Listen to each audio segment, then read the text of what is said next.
Apa kabar? Ada sukacita, amin. Percayalah hari ini adalah hari berkat bagi kita semua. Sama-sama mari buka Alkitab kita, Markus pasal 4 ayat 14 sampai ayat yang ke-20. Markus pasal 4 ayat 14 sampai ayat yang ke-20. Kita akan baca bergantian. Saya baca ayat ke-14. Penabur itu menaburkan firman. 15 yang keras.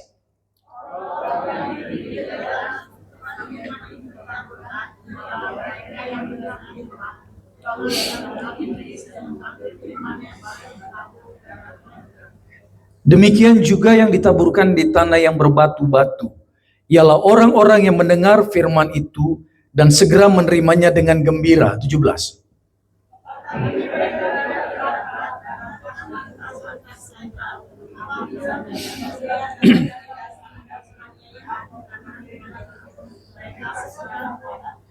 Dan yang lain ialah yang ditaburkan di tengah semak duri, itulah yang mendengar firman itu.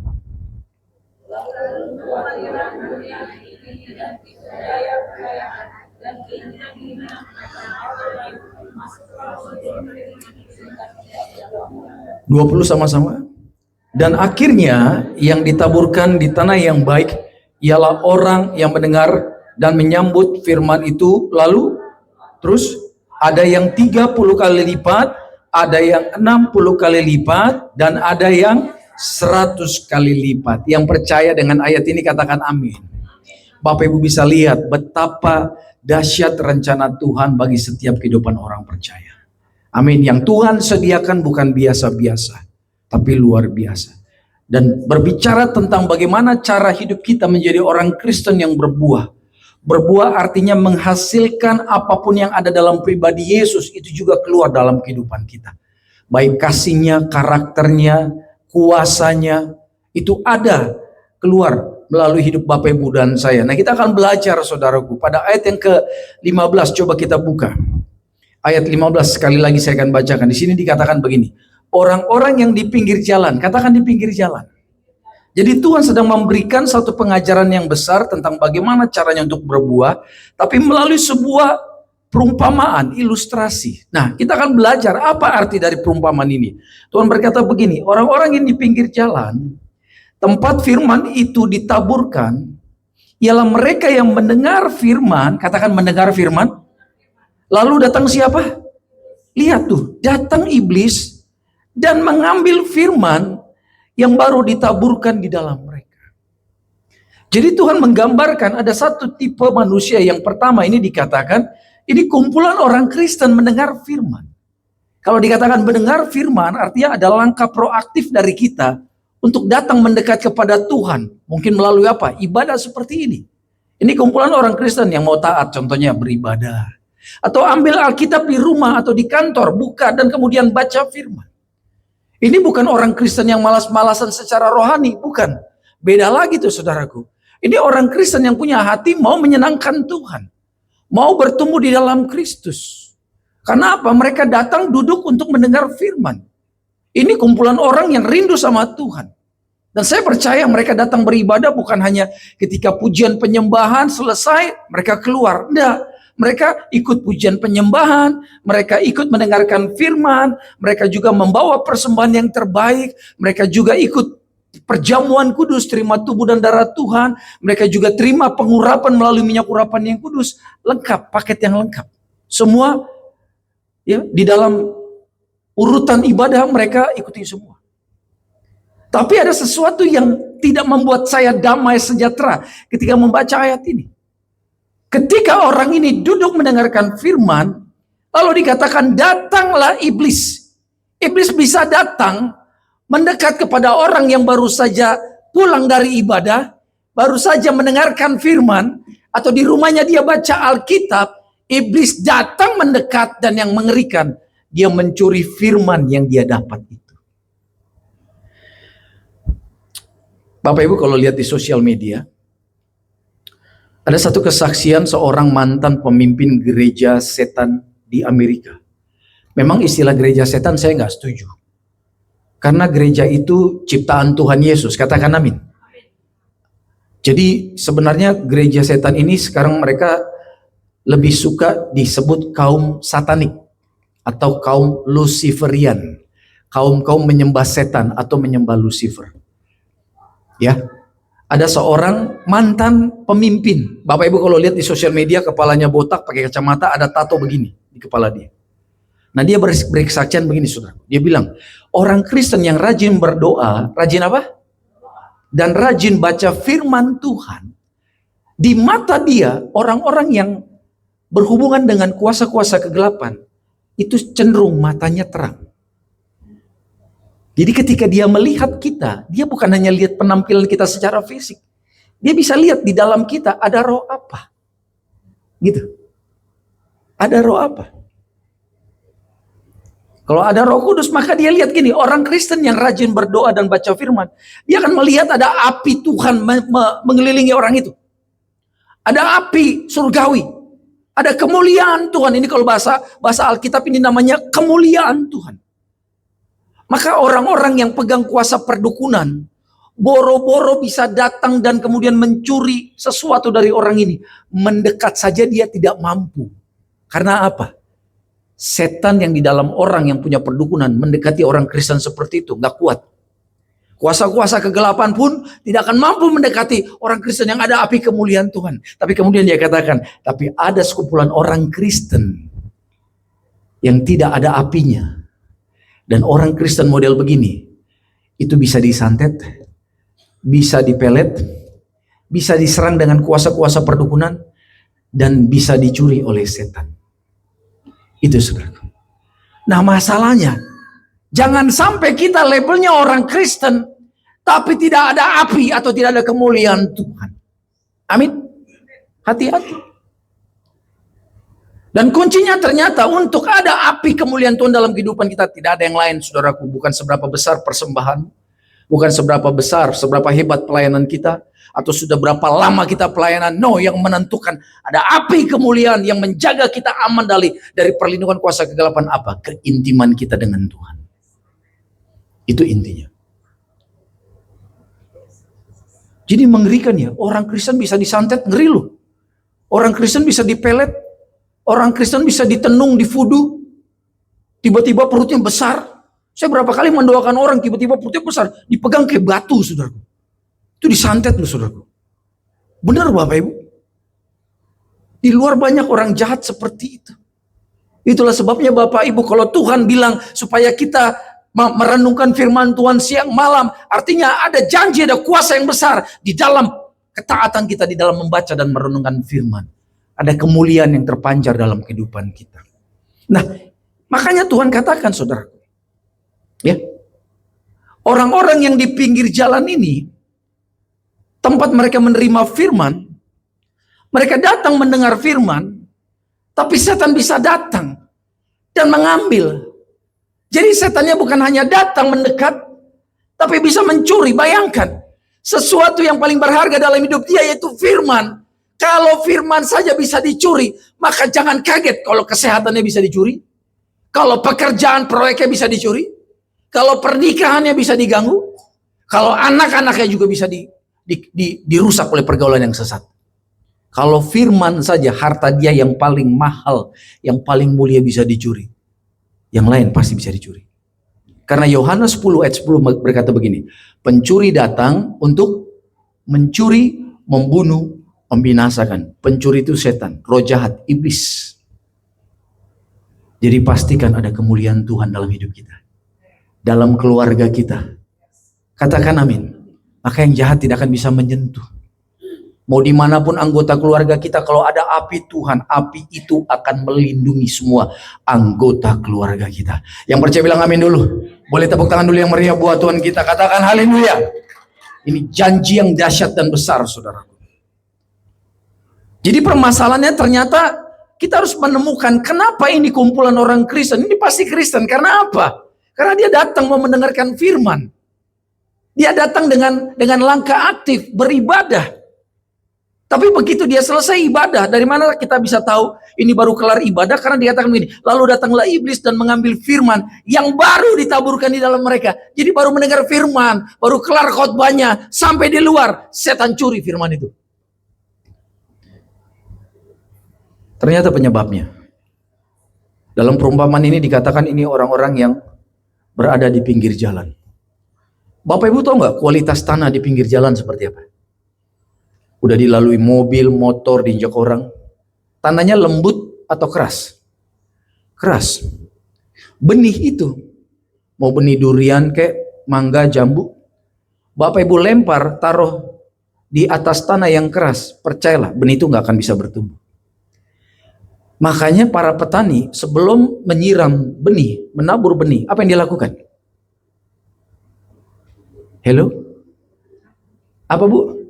Mencangkul ya. Kalau pakai kerbau apa? Membajak, benar nggak? Tujuannya apa? Supaya tanahnya gembur, tanahnya lembut, nggak keras. Nah di tanah yang lembut itu banyak oksigen.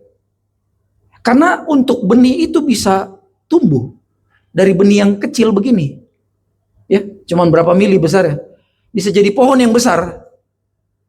Maka benih itu harus masuk dulu ke dalam tanah. Itu saudara. Dia harus masuk dulu ke dalam tanah. Benih ini harus mati dulu. Ya, memecahkan diri dulu. Setelah itu, setelah dia mati baru dia tumbuh dulu akarnya. Tumbuh dulu akarnya sampai ke bawah, merambat ke bawah sampai kuat. Begitu kuat akar, pertumbuhan di bawah di pondasinya sudah kuat, baru dia akan tumbuh keluar. Nah, banyak orang Kristen, kita ini seperti benih sedang ditanam di dalam tanah oleh Tuhan. Ini proses yang gak enak. Proses di mana tanah itu tempat yang gelap, tempat yang gak nyaman untuk kita berada. Kalau saat ini Bapak Ibu engkau sedang di dalam masa-masa yang gak nyaman, masa-masa pembentukan, Bapak Ibu berharap segera datang mujizat, tapi pertolongan nampaknya belum datang. Nampaknya Tuhan belum bekerja. Saya mau katakan, tetap percaya Tuhan sedang bekerja. Sekalipun ada benih sedang ditanam, tapi kelihatan belum tumbuh, bukan artinya dia mati dan tidak bertumbuh. Dia sedang bertumbuh kemana? Awalnya ke bawah dulu. Untuk apa? Untuk pondasi kekuatan dia.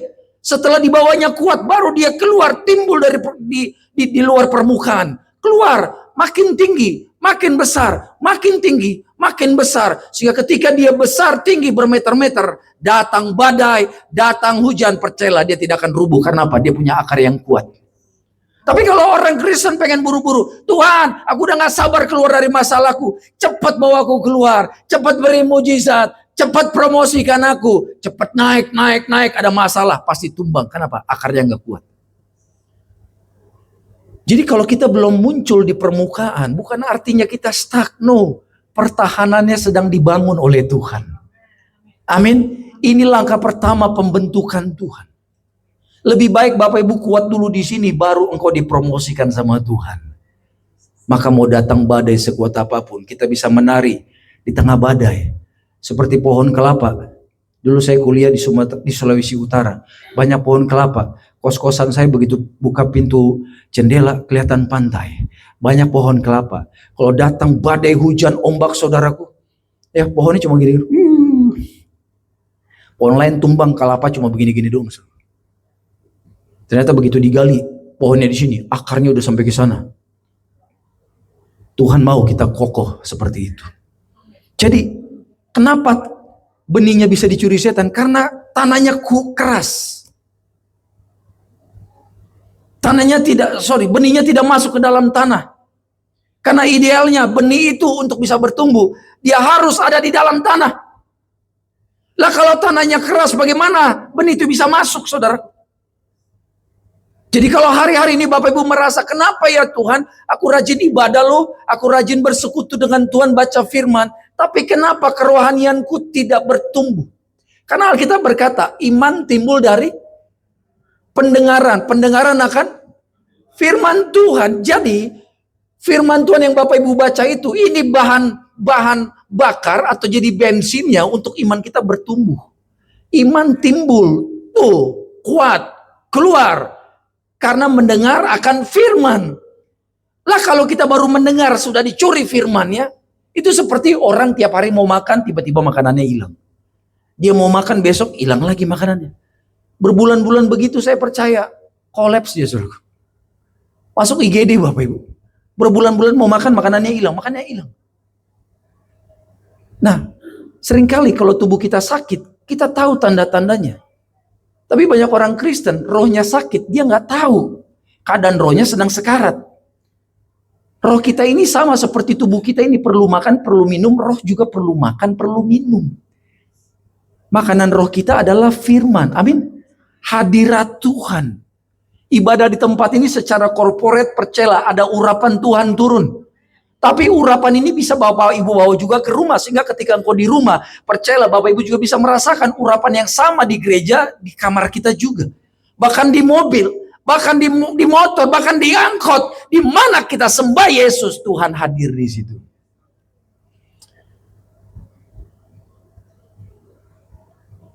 Jadi tanah yang keras ini bahaya Bapak Ibu. Kalau Bapak Ibu merasa Tuhan ternyata ini masalahku ya, hatiku keras selama ini. Aku sulit mengampuni, aku dendam bawaannya.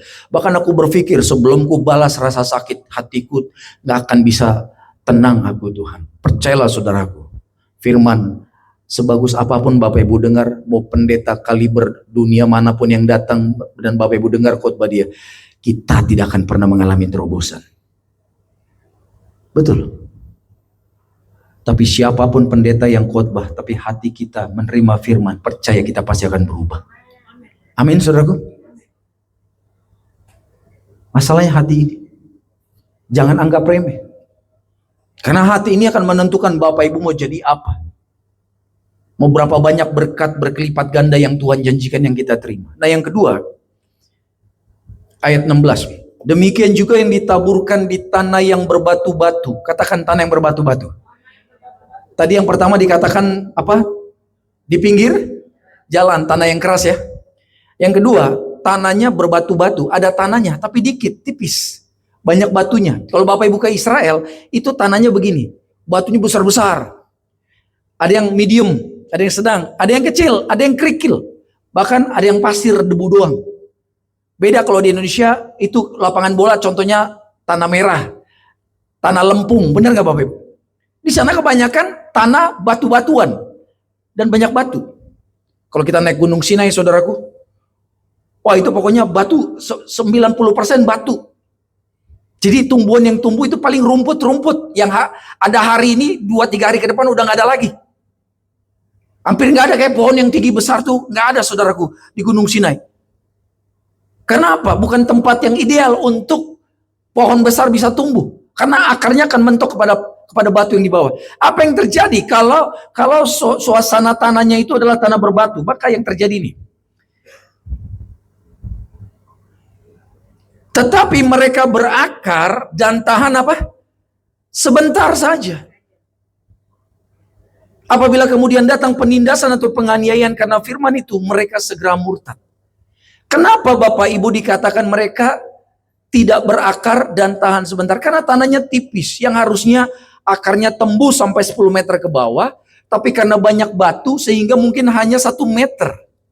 Apa yang terjadi ketika 1 meter ini sudah mentok, mau nggak mau dia harus tumbuh ke atas. Karena ke bawahnya nggak maksimal, dia tumbuh ke atas. Nah karena ke atas dia tumbuh, ada sinar matahari. Ya, harusnya kan sinar matahari itu sumber makanan bagi tumbuhan, benar nggak? Bagi rumput, bagi pohon-pohonan, matahari itu sumber makanan. Dapurnya tanaman.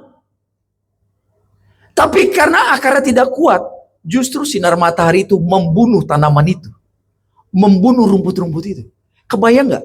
Harusnya sumber kehidupan, tapi justru membunuh. Karena akarnya tidak panjang. Makanya ada tanaman, pagi ada, sore udah nggak ada. Mati dia. Karena akarnya tidak dalam. Nah Alkitab seringkali menggambarkan saudaraku bahwa matahari itu gambaran Tuhan. Tidak sedikit orang Kristen setelah terima berkat dari Tuhan malah hancur hidupnya. Tidak sedikit orang Kristen ketika susah ke gereja terus. Bukan artinya Tuhan mau kita susah. Ketika sakit-sakitan beribadah terus. Ketika dalam goncangan ibadah terus. Bukan artinya Tuhan gak mau kita enak. Bukan artinya Tuhan mau kita dalam goncangan terus. Tapi itu sifat alamiah manusia. Ketika butuh Tuhan, oh terus saudara. Tapi begitu doanya dikabulkan Tuhan. Dan ketika contoh berkat berkelimpahan, bahkan lebih dari apa yang dia sanggup tampung dan pikirkan, justru berkat itu membuat dia jauh dari Tuhan. Banyak saudaraku. Ya, hati-hati. Matahari itu ternyata bisa membunuh tumbuhan tanaman yang akarnya tidak panjang ke bawah. Apa yang terjadi kepada mereka pada ayat 17 dikatakan, apabila kemudian datang penindasan atau penganiayaan karena firman itu, mereka segera murtad. Tahu nggak arti murtad? Meninggalkan Tuhan. Sekarang kan banyak dijual ya, kaos dengan gambar salib besar. Orang posting di sosial media. Bahkan ada tulisan, I love Jesus. Wah, keren-keren. Apalagi orang sekarang banyak pakai kalung, salibnya bling-bling besar. Dari jarak 10 km ketahuan Kristen tuh saudara. Bahkan banyak stiker-stiker sekarang ya kan, ayat-ayat firman. Beli mobil baru, stikernya ada 20. Satu sampai di kap mesin, di dalam mesin pun ada. Bahkan di ban pun dikasih ayat firman saudara. Semua ayat firman. Bahkan sekarang kan lagi ngetren orang bikin tato. Tatonya, salib besar di sini. Salib. Di sini ayat, satu pasal ditulis. Kebayang nggak satu pasal berapa ayat? Di sini satu ayat lagi, saudara. Di sini tulisan Jesus. Hebat sekali. Dia buka baju, Yesus disalib gede. Dia buka baju di punggung. Ada apa tuh gambar? 5 roti 2 ikan. Makanya kucing deket-deket terus sama dia karena ada gambar ikan. Tapi tiba-tiba hanya karena tawaran dunia tinggalkan Yesus. Setelah tinggalkan Yesus, jelek-jelekin Yesus. Hanya karena pria tampan, wanita cantik, posisi, jabatan, kekayaan. Bye Jesus. Saya melihat ya, orang kalau sampai murtad dan tinggalkan Yesus, percayalah, dulunya dia tidak sungguh-sungguh kenal Yesus. Karena kalau kita sudah kenal betapa dahsyat dan ajaibnya Yesus, kita percaya hanya dialah satu-satunya jalan ke surga. Di luar Yesus binasa. Saya percaya apapun tawaran dunia, kita akan tetap cinta Yesus. Yang bilang amin, tepuk tangan dulu buat Tuhan kita. Kita tidak akan pernah tergoda sedikit pun dengan tawaran dunia. Gak akan. Gitu. Walaupun ditawari sampai di rumah tidur kepikiran, ambil gak ya, itu pun gak akan pernah terjadi. Kenapa? Kita percaya Yesus selamanya buat kita. Surga saja sudah dikasih. Masa cuma tawaran dunia yang nanti Tuhan panggil pun kita gak akan kita bawa? Kita tergoda. No way. Itu kalau dia benar-benar kenal Yesus. Tapi buktinya gak sedikit saudaraku. Atribut kekristenannya begitu lengkap. Masuk mobilnya semua lagu rohani. Nggak ada lagu-lagu sekuler dunia, nggak ada saudara. Ya kan? Tapi ujung-ujungnya tinggalkan Yesus. Ini dia. Ternyata, kenapa? Hatinya belum bersih. Masih ada, ini dia, batu-batu di dalam kehidupan dia. Kalau hari ini Bapak Ibu masih merasa, oke Tuhan, batu-batu yang besar di hatiku sudah diambil Tuhan. Kepahitan, sakit hati, dendam, amarah, dosa-dosa besar Tuhan sudah ambil. Sekarang Tuhan tinggal batu-batu kecil. Yaudah ya Tuhan, jangan terlalu bersih-bersih amat ya. Kalau batu-batu kecil ya Tuhan ngertilah. Masa di zaman modern gini, itu banyak tuh orang Kristen, dosa itu juga mereka lakukan. Ya Tuhan ngertilah, gak apa-apa ya Tuhan ya. Kan namanya juga masih manusia Tuhan. Apalagi semua orang bikin begitu.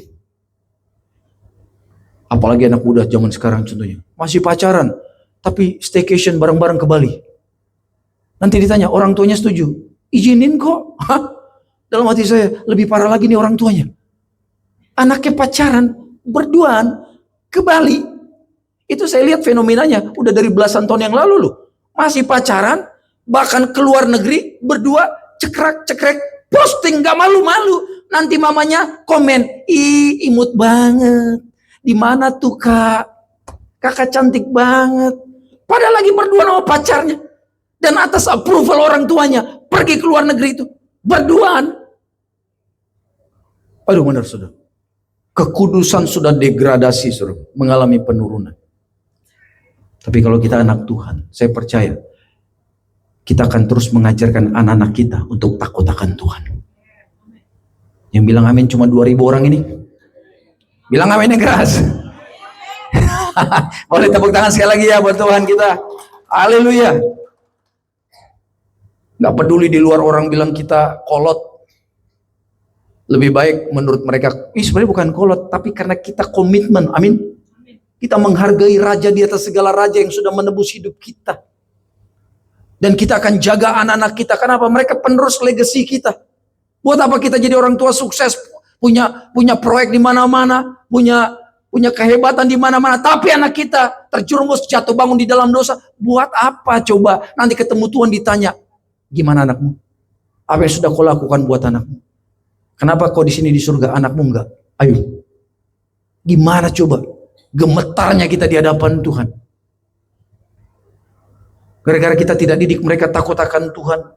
Mereka enggak di dalam kerajaan surga. Tuhan bisa marah sama kita, saudaraku. Jadi Bapak Ibu di tempat ini, batu-batu itu, ayo apapun yang masih ada nih di dalam hati kita. Jangankan batu kerikil, mulai hari ini doa sama Tuhan gini. Tuhan bersihkan aku Tuhan. Ayo Tuhan, ayo Tuhan. Ayo Tuhan, aku tahu masih ada kerikil-kerikil nih di dalam hatiku Tuhan. Aku mau bersih nih Tuhan. Semua karakter-karakterku yang tidak baik, karakterku yang suka menyakiti hati orang, perasaan orang, bahkan perasaan Tuhan. Ayo Tuhan cabut, jangankan kerikil, debunya aja juga buang Tuhan. Aku juga gak mau debu-debunya itu Tuhan. Aku mau bersih supaya Tuhan nyaman di hatiku. Katakan amin. Kalau Bapak Ibu udah terbiasa bersih, tiba-tiba masuk ke ruangan yang berdebu, nyaman gak kira-kira? Enggak. Tuhan pun gak nyaman di dalam kehidupan orang yang kompromi dengan dosa. Dengan orang yang gak mau bersih hidupnya secara roh. Gitu. Jadi kalau Bapak Ibu mulai hari ini mencintai Tuhan, doamu pasti apa? Ayo Tuhan bersihkan aku Tuhan. Aku mau layak di hadapan. Orang-orang seperti ini percaya diberkati Tuhan berlipat-lipat kali ganda. Itu yang kedua. Menghalang orang Kristen berbuah, bertumbuh. Dan bisa dahsyat dipakai Tuhan. Pertama, tanahnya keras, hatinya keras. Kedua, hatinya berbatu-batu. Masih banyak hal yang tidak berkenan di hadapan Tuhan. Yang ketiga, 18. Dan yang lain ialah yang ditaburkan di tengah semak duri. Katakan semak duri. Jadi tanahnya penuh dengan semak, bahkan semak duri, saudaraku. Ya, udah semak, ada durinya lagi. Nah, saya cukup paham nih, karena saya orang yang dulu hobi naik gunung. Saya ngerti nih, yang namanya semak duri. Coba kita paksa lewat aja, pasti kita terluka, saudara. Gitu. Kalau kita pakai perlengkapan ala kadarnya naik gunung, wah, pasti seperti dicakar-cakar orang kita, badan kita. Bisa gatal, bisa infeksi, bisa menggigil kita karena demam, terinfeksi dari semak duri itu. Nah lihat, dan yang lain ialah yang ditaburkan di tengah semak duri, itulah yang mendengarkan firman. Lalu kekhawatiran dunia ini, katakan kekhawatiran dunia. Itu satu, kekhawatiran dunia. Dan tipu daya kekayaan, katakan tipu daya kekayaan. Itu dua. Ketiga, keinginan akan hal yang lain, katakan roh duniawi. Itu ketiga. Masuklah menghimpit firman itu sehingga tidak berbuah. Jadi dia terima firman, dia datang beribadah, dia dengerin khotbah, dia terima firman, saudaraku. Apa yang terjadi? Ternyata ada orang-orang Kristen yang dikuasai oleh 3 roh ini. Ini 3 roh paling mengerikan. Yang pertama, ini roh kekhawatiran, roh ketakutan. Sekarang banyak orang takut kalau lihat sosial media. Kalau Bapak Ibu lihat keadaan politik di Eropa sekarang, Eropa kan banyak negara ya, itu tegang. Karena kelompok-kelompok imigran yang datang puluhan tahun lalu masuk ke Eropa yang disambut seperti keluarga, sekarang mereka mau berontak, mau ambil alih negara Eropa. Bayangkan, Dari Inggris, Prancis, Scotland, Jerman, ya, Italia. Ini kaum-kaum imigran sudah mau menguasai, sudah masuk di parlemen, di pemerintahan, di senat-senatnya mereka. Istilahnya sudah masuk di MPR, DPR, saudara. Dan mereka mau mengubah konstitusi negara itu dari demokrasi menjadi hukum seperti negara mereka dulu sebelum mereka menjadi imigran di Eropa. Ini ngeri, saudara. Betul. Eropa itu ya negara-negara yang mendukung LGBT. Negara-negara yang mendukung aborsi. Di Eropa percaya nggak? Di Kanada, saudaraku, sudah ada peraturan. Tidak boleh khotbah di gereja tentang homoseksual, tentang dosa. Kalau sampai dikhotbahkan, pendetanya bisa masuk penjara. Kebayang nggak? Sementara kalau yang lain nggak apa-apa. Tapi kalau gereja, di sini kita bisa lihat, saudaraku. Kalau yang diserang terus, Yesusnya diserang terus, gerejanya diserang terus, artinya setan tahu yang penuh kuasa adalah Yesus namanya. Amin. Yang menyelamatkan adalah Yesus. Katakan amin, saudara. Jadi keadaan sekarang menegangkan. Belum lagi keadaan perang di luar sana, saudara.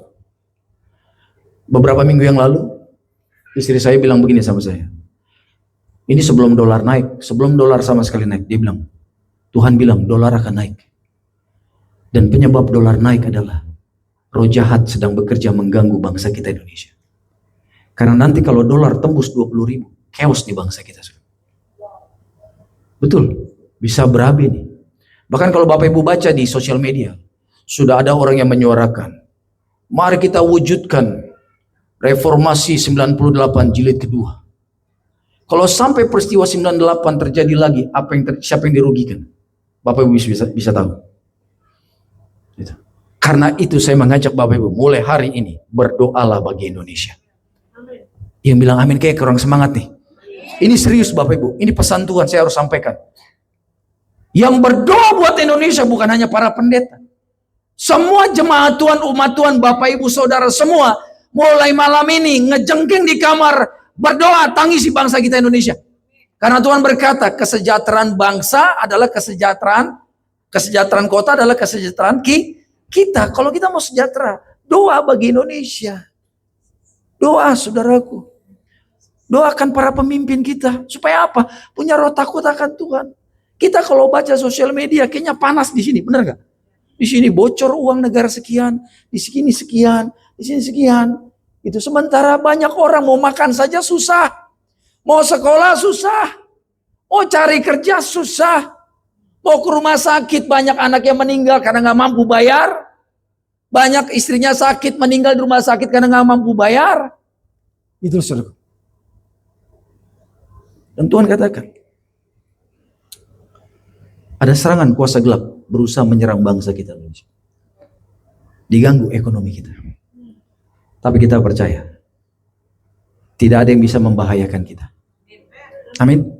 Karena nanti ketika bangsa ini, kalau sampai chaos nih, orang-orang kaya kan seperti tahun 98, terbang ke luar negeri, cari negara yang aman. Nanti lihat, Alkitab berkata, bangsa akan bangkit melawan bangsa. Tidak akan ada tempat aman di dunia ini. Mau banyak uang Bapak Ibu sekalipun, kau pergi ke dunia manapun, pasti chaos di sana juga.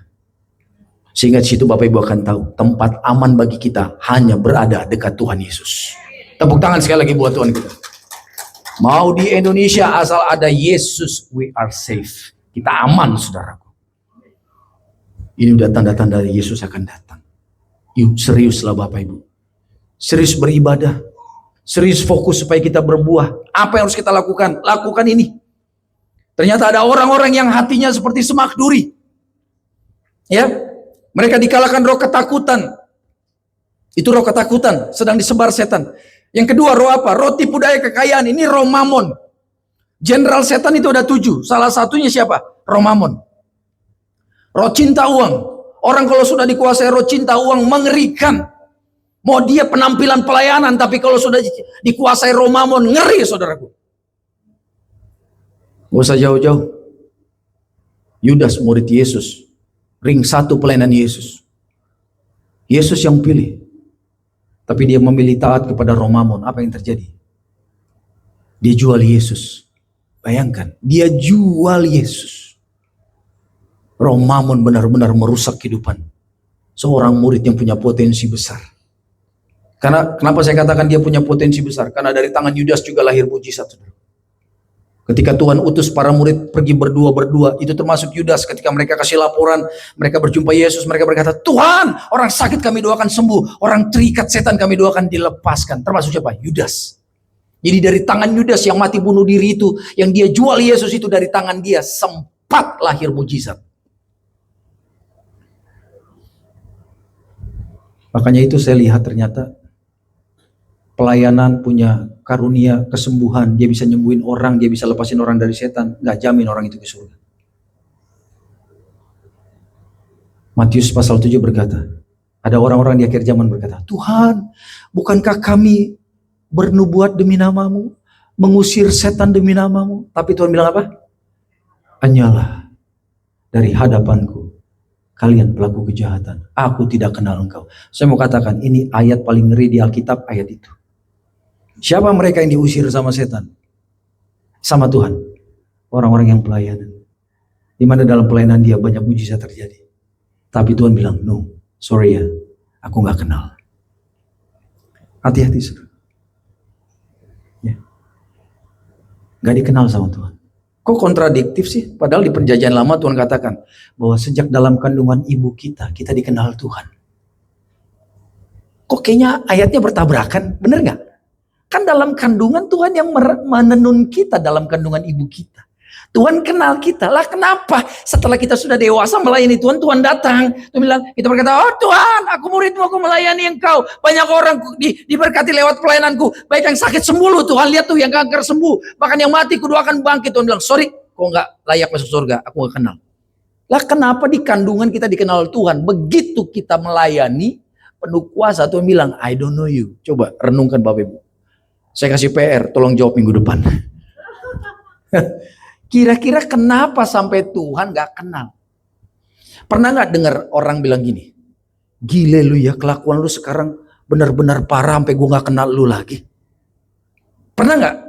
Bahkan mungkin kita pernah ngomong ya sama teman kita, dulu kita tahu dia orang baik, tapi sekarang jahat luar biasa. Sampai-sampai kita bilang, gila lu sekarang gue gak kenal lu. Kok lu berubah ya? Itu dia. Sama seperti Tuhan berkata, aku tidak kenal engkau. Karena apa? Tuhan sedang berkata gini kalau bahasa Betawi, gile lu ya, sekarang gue gak kenal lu. Dulu lu baik, dulu rendah hati, dulu hidup kudus, jujur. Kok sekarang begini ya? Bukan artinya Tuhan jadi pikun, gak ingat sama dia. Bukan. Artinya Tuhan sedang bertanya, kok kamu berubah ya? Tadinya setia, sekarang kau jahat di hadapanku. Jangan sampai Tuhan datang di mata Tuhan kita jahat, saudara. Mulai hari ini, pastikan kita hidup setia sama Tuhan. Amin. Tepuk tangan sekali lagi buat Tuhan Yesus. Haleluya. Dan terakhir,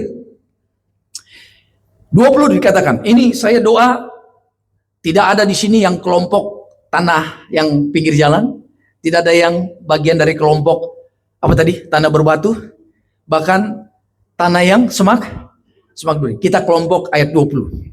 Dikatakan, dan akhirnya yang ditaburkan di tanah yang baik, katakan tanah yang baik. Haleluya. Jadi di luar tiga itu, Bapak Ibu, ada satu tanah yang ideal untuk benih bertumbuh. Tanah yang baik, ini pasti tanah yang gembur. Tanah yang banyak oksigennya, tanah yang sudah dibajak. Ya, tanah yang bersih, tidak ada batu, tidak ada kerikil, tidak ada yang jahat. Lihat, ialah orang yang mendengar, sama-sama dia duduk bersama-sama, ya. Jadi bisa kumpulan orang nih mendengarkan khotbah ke gereja, saudaraku. Ternyata ada yang kelompok tanahnya keras, ada yang kelompok tanahnya berbatu, ada yang kelompok Bapak Ibu tanahnya apa, semak duri bahkan. Tapi ternyata ada kelompok orang yang tanahnya baik. Lihat, orang ini mendengar dan menyambut firman. Menyambut ini berkata begini, yes, firman ini keras, tapi ini buat aku. Firman ini kuperlukan, baru sadar aku ternyata selama ini perbuatanku salah tuh di hadapan Tuhan. Thank you Jesus, aku datang ibadah hari ini, aku disadarkan Tuhan. Itu dia welcome, menyambut. Kalau orang gak menyambut bagaimana? Aduh, sayang istri saya gak ikut, kalau ikut cocok banget nih firman buat dia. Mertua saya cocok juga nih, untung saya rekam, nanti saya kirim ke dia isi khotbahnya. Dia gak pernah berkata firman ini cocoknya buat saya. Dia cuma nunjuk buat orang gitu. Jadi kita harus menyambut firman. Maka yang terjadi secara otomatis dikatakan, lalu berbuah. Secara otomatis pasti berbuah. 3 syaratnya apa? Tanahnya baik. Katakan tanahnya baik. Kedua, mendengar firman. Katakan mendengar firman. Yang ketiga apa? Menyambut firman. Katakan menyambut firman. Bapak Ibu, lakukan ini mulai hari ini. Percayalah, engkau pasti berbuah. Dan yang Tuhan katakan apa, saudaraku? Ada yang 30 kali lipat. Bantu saya, ada apa? 60 kali lipat. Terakhir 100 kali lipat. Ada 3. Yang paling kecil 30. Ini udah hebat luar biasa. 30 kali lipat itu seperti 3000%, saudaraku. Benar nggak? Tolong koreksi kalau matematika saya salah. 3000%. Untung kalau orang main proyek, contoh bangun rumah, bangun gedung, itu maksimal 10-20% untungnya. 10-20%. Lah kalau sama Tuhan minimal 3000%. Cuan nggak, saudaraku? Luar biasa, amin. Saya nggak sedang bicara tentang uang ini. Jangan Bapak Ibu bilang saya ini pendeta yang prosperity, kemakmuran. No. Saya percaya kita diberkati, tapi tidak itu fokus saya. Fokus saya adalah bahwa Bapak Ibu berbuah menghasilkan karakter-karakter ilahi. Karakter surga ada dalam hidup kita. Dan kalau ada karakter Yesus dalam hidup kita, percaya apapun yang kita sentuh, kita pegang, pasti diberkati Tuhan. Boleh tepuk tangan buat Tuhan Yesus. Intinya di situ, karakter Yesus ada dulu dalam hidup kita, kuasanya ada dulu dalam hidup kita, Bapak Ibu. Nah, saya mau tanya, terakhir, saya janji terakhir, Bapak Ibu. Yang menentukan orang itu diberkati, orang itu berbuat 30, 60, bahkan 100 kali lipat, siapa yang menentukan? Krik. Kenapa diam semua tiba-tiba ini? Hello? Saya ulang ya. Yang menentukan kita ini berbuat 30, 60, bahkan 100 kali lipat siapa? Tuhan. 3 kita. Ada 2 kelompok nih, saudara. Kita, Tuhan. Tenang, salah menjawab di gereja tetap ke surga. Keselamatan tidak akan hilang, saudara. Tenang. Tadi pagi saya tanya sama Tuhan, Tuhan yang menentukan ini siapa Tuhan? Dalam hati Tuhan kasih impresi begini, ya kamulah. Kita yang menentukan kita mau di kelompok 30, 60 atau 100 kali lipat. Kalau tiap hari kita berkata, Tuhan ayo dong, pakai aku lebih luar biasa lagi. Bersihkan aku. Layakkan aku mau semangat melayani Tuhan. Aku tahu hidupku singkat, mungkin 80 tahun, kalau hebat 100 tahun. Aku mau menyiapkan sisa waktu hidupku ini. Mungkin saat ini umurnya 45, dia tahu 45. Kalau dia bisa sampai 90 tahun, dikurang 45. Oh, sisa 45 tahun. Yes, aku mau pakai untuk kemuliaan Tuhan. Ayo Tuhan, aku mau kejar ketinggalanku. Selama ini aku malas-malasan, selama ini aku jatuh bangun dalam dosa. Tapi sekarang aku mau komitmen hidup bagi Tuhan. Saya percaya saudaraku, nggak 30, nggak 60, Tuhan pasti kasih dia berbuah 100 kali lipat. Tergantung dia, tapi kalau dia malas-malasan, Tuhan nggak katakan, ini persembahannya besar, ini 100 kali lipat. Ini pelayanan luar biasa, 60. Ini Kristen tomat nih, Tuhan bilang. Tahu tomat? Tobat, kumat lagi. Kristen kapal selam tahu? Iya kan, menyelam 3 bulan, nanti datang ibadah Paskah. Habis ibadah Paskah, tenggelam lagi, saudaraku, ibadah Natal keluar. Gitu kan, ada tuh yang model-model begitu ya. Makanya jangan kaget kalau ibadah Paskah atau Natal penuh nih Bapak Ibu. Gitu. Nah, Bapak Ibu lah yang menentukan mau berapa kali lipat kita berbuah. Mulai hari ini, kita yang tahu, kita jujur di hadapan Tuhan. Kalau Bapak Ibu merasa, oh iya Tuhan, selama ini aku keraskan hatiku ya. Oh selama ini ternyata hatiku masih berbatu-batu Tuhan. Batu besarnya memang udah Tuhan cabut, tapi masih ada nih kerikil-kerikil. Percaya saudaraku, justru karena kerikil banyak orang Kristen jatuh. Kenapa? Terlalu menganggap enteng. Justru dosa-dosa kecil menjadi penyebab orang jatuh dan jauh dari Tuhan. Ya, mulai hari ini serahkan hidup kita sama Tuhan. Tuhan tidak pernah pilih kasih. Siapapun kita, asal hati kita baik, mau dengar firman, mau terima dan menyambut firman, kita pasti berbuah.